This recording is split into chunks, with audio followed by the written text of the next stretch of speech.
கிறிஸ்துவுக்குள் மிகவும் அன்பான இறை மக்களே, இந்த நாளிலும் கூட உங்களோடு சிந்திப்பதற்காக கொடுக்கப்பட்டிருக்கின்ற தலையங்கம் இறை வழிபாடு கடவுளின் திருமுன் கடவுளின் நோக்கத்துக்காக. இறை வழிபாடு கடவுளின் திருமுன் கடவுளின் நோக்கத்திற்காக. Worship in God's presence for God purpose என்கின்ற தலையங்கத்தை மையமாக கொண்டு உங்களோடு கூட சில காரியங்கள் பகிர்ந்து கொள்ள விரும்புகின்றேன். சங்கீதம் 100 2வது கவி இவ்வாறு சொல்கிறது: மகிழ்ச்சியோடே கர்த்தருக்கு ஆராதனை செய்து ஆனந்த சத்தத்தோடே அவர் சன்னதி முன் வாருங்கள். மகிழ்ச்சியோடே கர்த்தருக்கு ஆராதனை செய்து ஆனந்த சத்தத்தோடே அவர் சன்னதி முன் வாருங்கள். இங்கிலாந்து நாட்டிலே 1860ஆம் ஆண்டு மிகவும் பிரபலமான ஒரு குடும்பத்திலே ஒரு சிறு மகன் பிறந்தார். C.T. ஸ்டட் என்கின்ற ஒரு சிறுவன். அவன் வசதி படைந்த குடும்பத்தில் பிறந்தபடினாலே கல்வியை அதிகமாக கற்றுக்கொண்டார். மாத்திரமல்ல, தன்னுடைய வாழ்க்கையிலே ஒரு பெரிய ஒரு நிலைமையோடு கூட வர வேண்டும் என்று அவனுடைய பெற்றோர் அவனை உருவாக்குவதற்கான பல முயற்சிகள் செய்ய ஆரம்பித்தார்கள். இங்கிலாந்து நாட்டிலே கிரிக்கெட் டீமிலே அவனை இணைப்பதற்கான முயற்சிகள் செய்தார்கள்.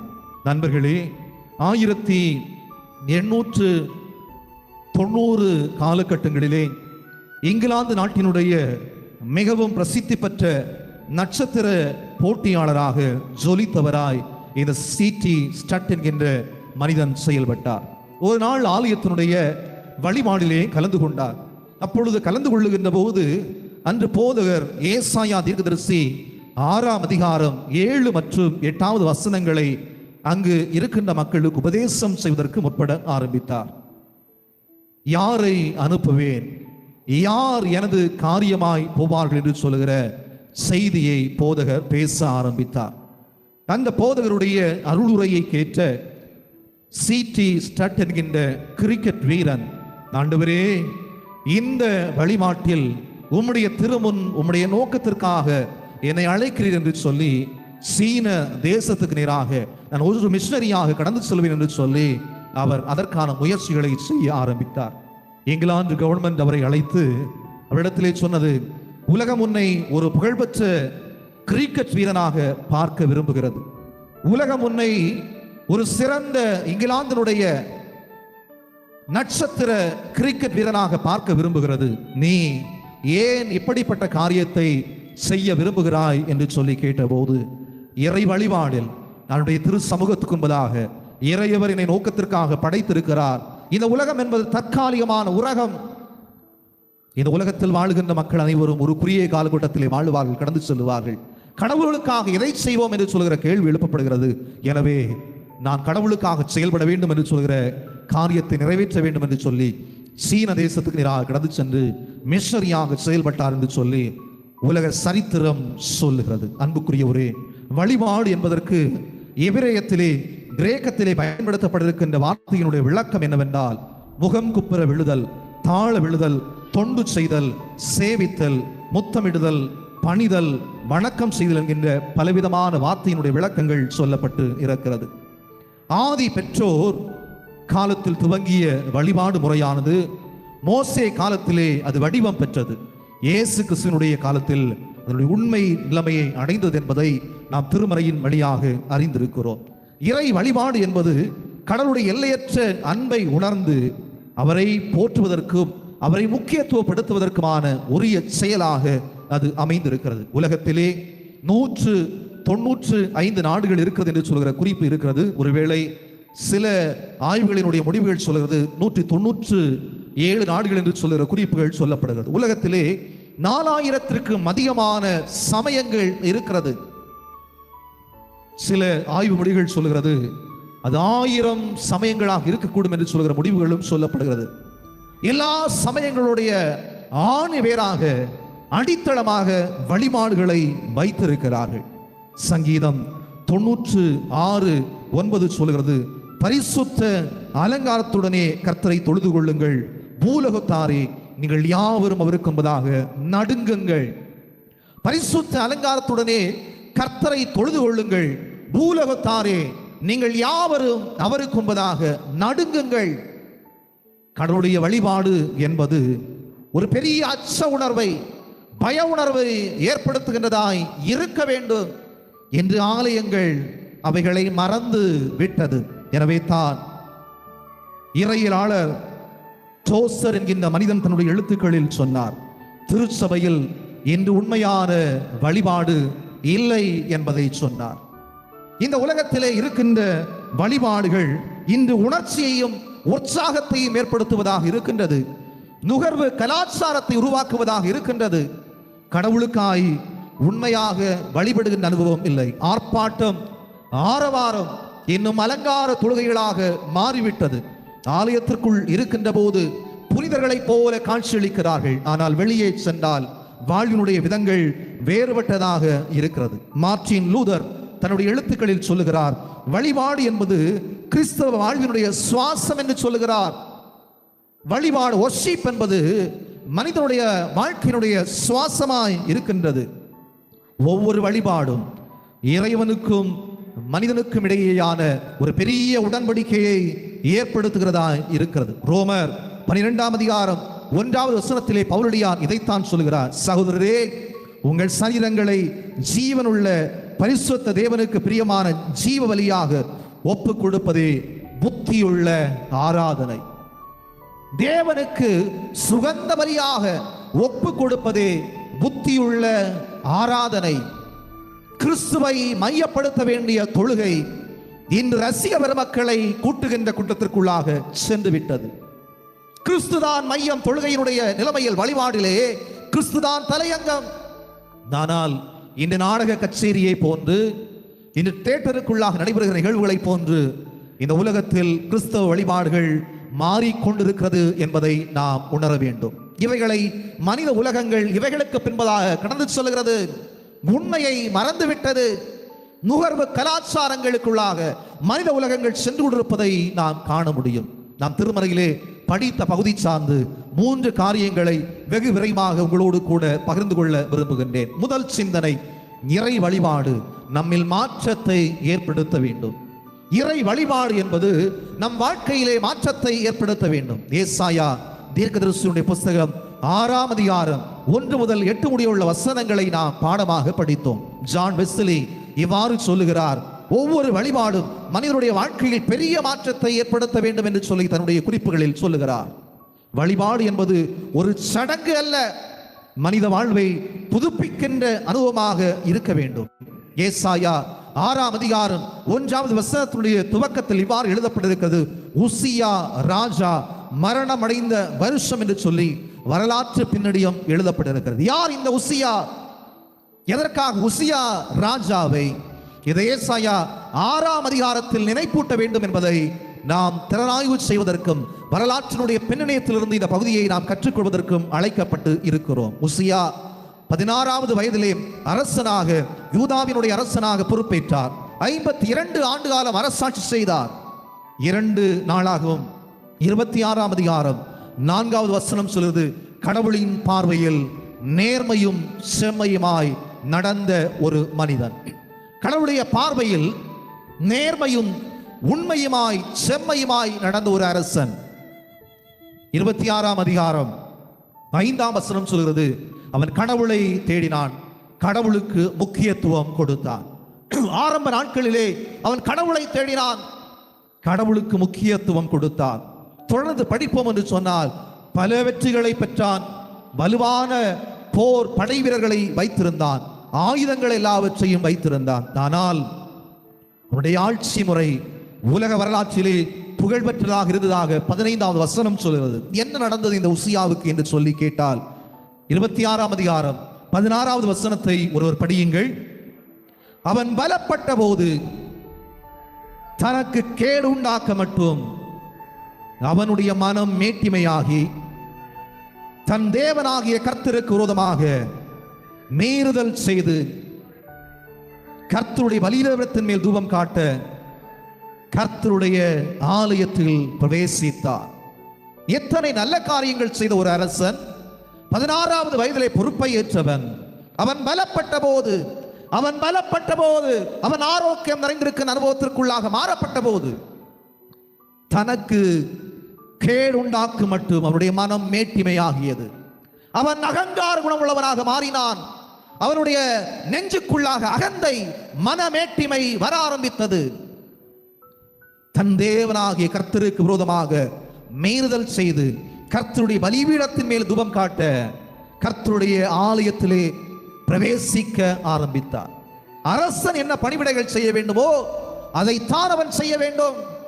ஆசாரியர்கள் செய்ய வேண்டிய பணிவிடைகளை செய்வதற்கு நேராய் அவர் பிரதான இடத்துக்குள்ளாக கடந்து செல்ல முற்பட ஆரம்பித்தார். நண்பர்களே, தொடர்ந்து படிப்பீர்கள் என்று சொன்னால் தெரியும், 80 ஆசாரியர்கள் அவனை தடை செய்தார்கள். அரசனே, நீர் அங்கே செல்ல வேண்டாம். அரசன் எங்கு இருக்க வேண்டுமோ, அரசன் எங்கு பணிவிடையாற்ற வேண்டுமோ அதைத்தான் செய்ய வேண்டும் என்று சொல்கிற காரியத்தை கற்றுக் கொடுத்தார்கள். கடினமாய் பேசினார்கள் ஆசாரியர்கள். அவன் எதையும் செவியெடுப்பதாக இல்லை. அவன் கர்த்தருடைய ஆலயத்தினுடைய பிரதான பீடத்துக்கு நேராக சென்று ஆசாரியர்கள் செலுத்துகின்ற பிரதான பலிகளை செலுத்துவதற்கு முற்பட ஆரம்பித்தான். கர்த்தர் கோபம் கொண்டார். பிரதான இடத்திலே அவனை அடிக்க ஆரம்பித்தார்.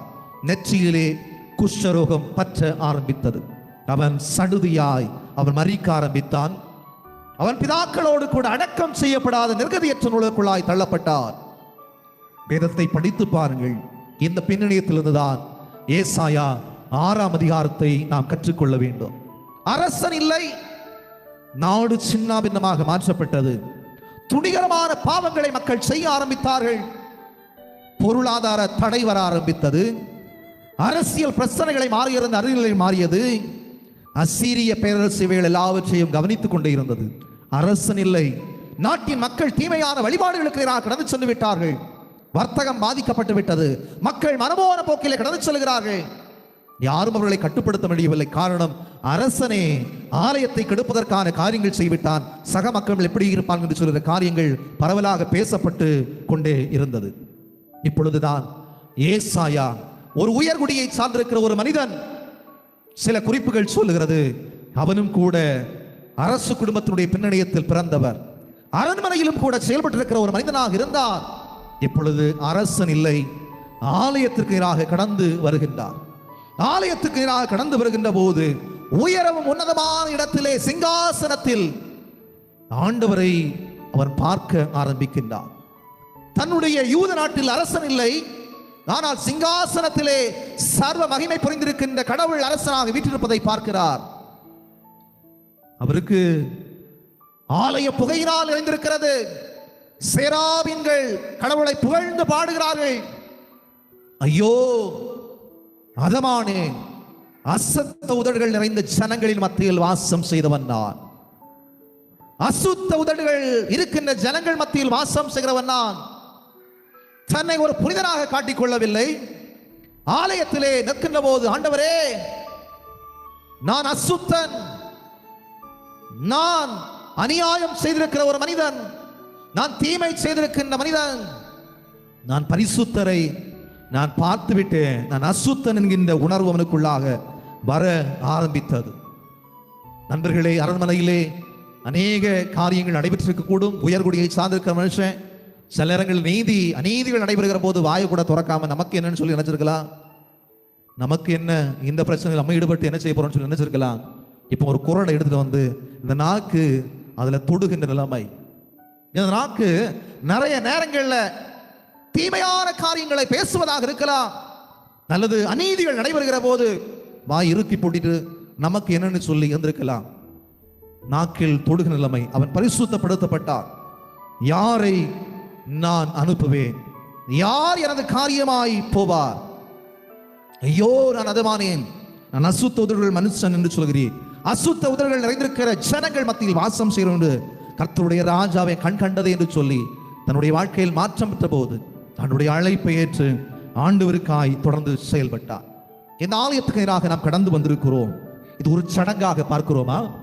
ஓய்வு நாளில் ஆலயத்திற்கு செல்வதுதான் வழக்கமே. 7:30 மணிக்கு பெல் அடிச்சாச்சு, 8:30 மணிக்கு பெல் அடிச்சாச்சுன்னா சர்ச்சுக்குள்ள இருக்கணும். இல்லைன்னு சொன்னா 9 மணிக்கு வந்து சேரணும், இல்லாது காப்பி குடிக்க டைமாவது வந்து சேரணும். இது ஒரு சடங்காக பார்க்கிறோமா? அது நம்முடைய வாழ்வியலிலே ஒரு மாற்றத்தை உருவாக்குகின்ற ஒரு வழிபாடாக நாம் பார்க்கிறோமா என்பதை உணர நாம் கடமைப்பட்டு இருக்கிறோம். இரண்டாவது சிந்தனை, இறை வழிபாடு உயிர் துடிப்புள்ள புதிய சமூகத்தை உருவாக்குகிறது. இறை வழிபாடு உயிர் துடிப்புள்ள புதிய சமூகத்தை உருவாக்குகிறது. அப்போஸ்தலர் 2ஆம் அதிகாரம் 42 துவங்கி 47 முடியுள்ள வசனங்களை திருப்பிக் கொள்ளுங்கள், உங்களுக்கு அறிய முடியும். ஆண்டவராக இயேசு கிறிஸ்துவின் மரணத்துக்கு என்பதாக சீடர்கள், அவரை பின்பற்றியவர்கள் அனைவரும் முன்னோக்கி செல்ல வேண்டியவர்கள் ஸ்தம்பித்து நின்று விட்டார்கள். செயல்பட வேண்டியவர்கள் முடக்கப்பட்டு விட்டார்கள். உடைந்து போனார்கள், உருகுலைந்து போனார்கள், நிர்கதையற்று நிலை குலைந்து போனவர்களாய் மாறிவிட்டார்கள். பெந்தேகோஸ்தே நாளில் அவர்கள் அனைவரும் ஒருமனப்பட்டவர்களாக ஓரிடத்தில் கூடினார்கள். ஒரு மனம், ஒரு இடம். அப்போஸ்தலர் 2ஆம் அதிகாரம் 41ஆம் வசனம் சொல்வது, முதலாவது தேவனுடைய வார்த்தையை ஏற்றுக்கொண்டு திருமுழுக்கு பெற்றார்கள் 3000 பேர். புதிய உடன்படிக்கையினுடைய சமூகம் உருவாக ஆரம்பித்தது. அப்போஸ்தலர் 2ஆம் அதிகாரம் 42வது வசனம் சொல்வது, அவர்கள் அப்போஸ்தலருடைய உபதேசத்திலும் அந்நியோன்யத்திலும் அப்பம் பிட்குதலும் ஜெபம் பண்ணுதலும் உறுதியாய் தரித்திருந்தார்கள். எந்த சூழ்நிலையிலும் கடவுளை விட்டு தூரம் போகாத புதிய சமூகமாய் அவர்கள் மாற ஆரம்பித்தார்கள். உண்மையான வழிபாடு என்பது தனி மனிதனை மட்டும் உருவாக்குவது அல்ல, அது ஒரு பெரிய சமூகத்தை உருவாக்குவது. வழிபாடு என்பது நம்மை மாத்திரம் உருவாக்குவதல்ல, திருச்சபையினுடைய ஒட்டுமொத்த சமூகத்தை உருவாக்குவது. எனவே தான் வேதம் சொல்லுகிற செய்தி மத்தேயு 5ஆம் அதிகாரம் 23, 24வது வசனம் சொல்கிறது, நீ பலிபீடத்திற்கு உன் காணிக்கையை செலுத்தும் போது உன் சகோதரிடத்தில் ஏதாகிலும் குறை உண்டது என்று சொல்லி உன் மனசுக்குள்ள தோணிட்டு சொன்னா, காணிக்கை அப்படியே வச்சுட்டு உன் சகோதரனோடு கூட நல் மனதம் பொருத்தி விட்டு பின்பதாக வந்து காணிக்கையை செலுத்து. நீ பலிபீடத்தின் அண்டையில் காணிக்கை செல்வதற்காக கடந்து வருகின்ற போது உன் சகோதரிடத்திலே உனக்கு ஏதாவது கஷ்டம் இருக்குன்னு சொல்லக்கூடியது மனசுக்குள்ள தோணிட்டு சொன்னா, காணிக்கை அங்கேயே வச்சுட்டு உன் சகோதரனோடு கூட நல் மனம் பொருந்தி விட்டு காணிக்கை வந்து செலுத்து. இல்லைன்னு சொன்னா அந்த காணிக்கை உன் பார்வைக்கு வேறுபட்டதா இருக்கு, ஆனால் கடவுள் அங்கீகரிக்க மாட்டார்னு சொல்கிற காரியம் சொல்லப்பட்டிருக்கிறது. போன்ஹாஃபர் என்கின்ற இறையியலாளர் சொல்லுகிறார், கிறிஸ்தவ சமூகம் மனிதனால் உருவாக்கப்படுவது அல்ல, அது கிறிஸ்துவால் உருவாக்கப்படுவது. கிறிஸ்தவ சமூகம் என்பது மனிதனால் உருவாக்கப்படுவது அல்ல, அது கிறிஸ்துவால் உருவாக்கப்படுவது. இங்கு உயிர் துடிப்புள்ள சமூகத்தினுடைய சில அடையாளங்களை மாற்ற நான் உங்களுக்கு சொல்லுகிறேன். ஒன்று, இறை வார்த்தையை அவர்கள் மையப்படுத்த ஆரம்பித்தார்கள். அப்போஸ்தலருடைய உபதேசத்தில் நிலைத்திருந்தார்கள். மார்ட்டின் லூதர் சொல்கிறார், தேவனுடைய வார்த்தை இல்லை என்றால் அது உண்மையான திருச்சபை அல்ல. தேவனுடைய வார்த்தை பகிரப்படவில்லை என்று சொன்னால் அது உண்மையான திருச்சபை அல்ல. அப்போஸ்தலர் 2ஆம் அதிகாரம் 44வது வசனம் சொல்கிறது, விசுவாசியர் ஒரு மனதோடு கூட இருந்தார்கள். ஒற்றுமை திருச்சபைக்குள்ளாக இருக்க வேண்டும். வழிபாடு புதிய சமூகத்தை உருவாக்குகின்ற அனுபவம் என்பது இறை வார்த்தை. இரண்டாவது, ஒற்றுமை இருக்க வேண்டும். 45வது வசனம் சொல்வது, ஒவ்வொருவரும் அவருடையதை பிறருக்கு தேவையானதற்காக பகிர்ந்து கொடுத்தார்கள். பகிரும் சமூகம் இருக்க வேண்டும். பிறர் இல்லாமையில் தாழ்நிலையில் இருக்கிறார் என்று சொன்னால் அவர்களை உயர்த்துவதற்கான காரியங்கள் செய்ய வேண்டும். பகிரும் சமூகம் இருக்க வேண்டும். கபடம் இல்லாமல் இருதயம் அவர்களுக்குள்ளாக இருந்தது. இன்னைக்கு சர்ச்சுக்குள்ள பார்த்தீங்கன்னு சொன்னா பக்கத்தில் உள்ள ஆள் சேரி கட்டி வந்துருக்கிறத பார்த்தா எந்த கடையில் வாங்குச்சு, சர்ச்சுக்குள்ள தான் இருப்போம். இவங்க எந்த கடையில் வாங்கினான்னு தெரியலையே, பார்டர் இப்படி இருக்குது அப்படி இருக்குன்னு சொல்லி மைண்டில் போட்டு குழப்பி வெளியில் போகும்போது, அக்கா எங்கே வாங்குறீங்க, அங்கே போய் வாங்குறதுக்காக முத்திடுவான்னு சொல்லி அவன் சொல்லுவான், அந்த பார்டர் வச்சது மாறி போயிட்டு உங்களுக்கு இந்த பார்டர் இல்லை அந்த பார்டர் தான் வான்னு சொல்லி. சர்ச்சுக்குள்ளே இருக்கும்போது நாம் கபடமில்லாத இருதயம், ஆண்டவரே உம்மை தரிசிப்பதற்காக வந்திருக்கிறேன், கபடமில்லாத அனுபவம் எனக்கு வேண்டும் என்று சொல்லி கேட்கிற வேண்டும். மகிழ்ச்சி நிறைந்த சமூகம். நீங்க அந்த வசனத்தெல்லாம் படிப்பீங்கன்னா உங்களுக்கு தெரியும். மகிழ்ச்சி நிறைந்த சமூகம். எனக்கு சர்ச்சுக்குள்ள வந்த மகிழ்ச்சி இருக்குதா? அந்த ஆளு மகிழ்ச்சியை போச்சு, இன்னைக்கு சர்வீஸ் உள்ள மகிழ்ச்சி போச்சு. மகிழ்ச்சி நிறைந்த சமூகம், சாட்சியான சமூகம் வேண்டும். திருச்சபையில் இருக்கிறதா, சமூகத்தில் இருக்கிறதா, உங்க குடும்பத்தில் இருக்கிறதா என்பதை உணர்ந்து பாருங்கள். மூன்றாவது காரியம், இறை வழிபாடு ஆண்டவருக்காக அர்ப்பணத்தோடு செயல்படும். இறை வழிபாடு என்பது ஆண்டவருக்காக அர்ப்பணத்தோடு செயல்படுவது. மார்க் 12ஆம் அதிகாரம் 28 முதல் 4 முடிவுள்ள வசனங்களை நாம் பாடமாக படித்தோம். வேத பார்களில் ஒருவன் இயேசு கிறிஸ்துவை சோதிக்கிறதுக்காக நிறைய பேர் கேள்வி கேட்டுட்டே இருக்கிறாங்க.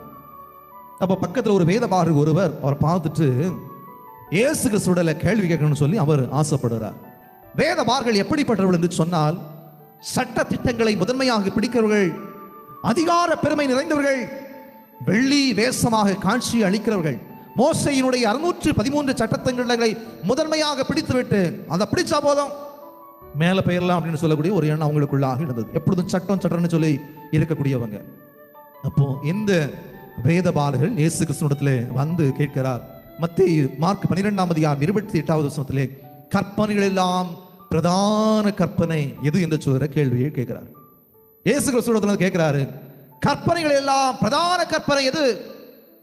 அப்ப இயேசு கிறிஸ்து சொல்லக்கூடிய காரியம், கற்பனைகள் எல்லாம் பிரதான கற்பனை எதுவென்றால், இஸ்ரவேலே கேள், நம்முடைய தேவனாகிய கர்த்தர் ஒருவரே கர்த்தர். உன் தேவனாகிய கர்த்தரிடத்தில் உன் முழு இதயத்தோடும், உன் முழு பலத்தோடும், உன் முழு ஆத்மாவோடும், உன் முழு மனதோடும் அன்பு கூறுவாயாக என்பது பிரதான கற்பனை.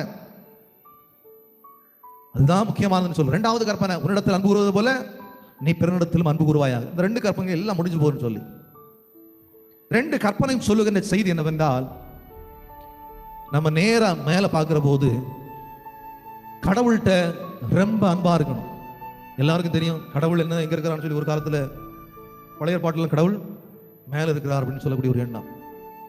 இந்த உறவு என்பது நமக்கும் இறையவருக்கும் இருக்கின்ற உறவு என்பது, அந்த அன்பின் உறவு என்பது இடையில தடைபடாத உறவாக இருக்க வேண்டும். 2வதாக, உன்னை போல சக மனிதர்களை நேசி. சிலுவையில நீங்க பாத்தீங்கன்னு சொன்னா எத்தனை இருக்குது? 1 2 3 ஆங்கிள் இருக்கு, சரிதானே? அப்போ 1 போகக்கூடியது மேல் நோக்கி போகுது. இந்த 2 சைடு பாத்தீங்கன்னு சொன்னா 2 சைடு இருக்குது. கடவுளோடு கூட இருக்கின்ற அன்பு என்பது நமக்கு ரொம்ப இருக்கணும். 2வது, சக மனிதனோடு கூட இருக்கின்ற அன்பு. இந்த 2 இல்லைன்னு சொன்னா சர்ச்சுக்குள்ள வந்திருக்கிறது வேஸ்ட். கடவுளோடு கூட இருக்கின்ற அன்பு, திருமறை எவ்வளவு படிச்சாலும் அந்த வேஸ்ட் தான். இந்த அர்ப்பணிப்பினுடைய அனுபவத்தை பிரதான கற்பனையாக இயேசு கிறிஸ்து கற்றுக் கொடுக்கிறார் இந்த வேத பாரகருக்கு. அப்ப இதெல்லாத்தையும் படிச்ச உடனே கேட்ட உடனே இவருக்கே கொஞ்சம் ஷாக் ஆயிருது. இந்த மனுஷனுக்கு இவ்வளவு யூனிக்கா, இவ்வளவு மிக சிறப்பாக சொல்கிறார் என்று சொல்கிற செய்தி சொல்லப்பட்ட போது, வேதம் சொல்லுகிற செய்தி, இயேசு கிறிஸ்து அந்த மனுஷனை பார்த்து சொன்னாரு, இயேசு கிறிஸ்து அவரிடம், நீ தேவனுடைய ராஜ்யத்திற்கு தூரமானவன் அல்ல என்று சொன்னார்.